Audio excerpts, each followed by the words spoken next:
It's Tiffini Sher'ee, going to show you how to do an extended ponytail. I'm going to first start off with the foundation of laying the hair and molding it. I'm going to go ahead and put the neck strips on her and put her under the dryer for 20 minutes. Once she is dry, I'm going to go ahead and blow dry her out to make sure the hair is not damp.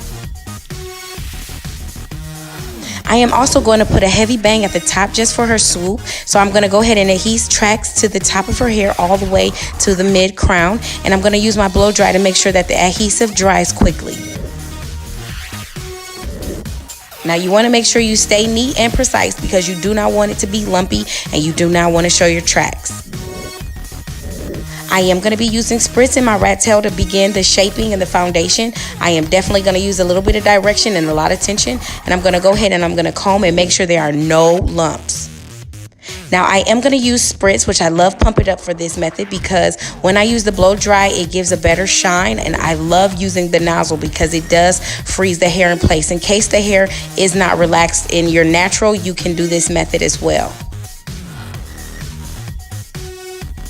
Now you don't want to forget your side bangs, so you got to go ahead and get that rat tail comb and create your style of your choice. You can do whatever you like.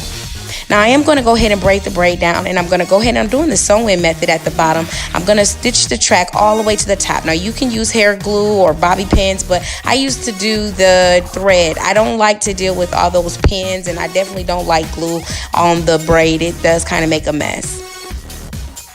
Now I want to make sure I stay neat. I'm going to go ahead and wrap a section around the hair so that I can hide the track, and I like it to look as natural as possible. I don't like big lumpy wraparounds. Now that I'm doing that, I'm going to go ahead and trim the hair, which helps hold the curl longer and it gives it more of a lasting look. So you definitely want to do that.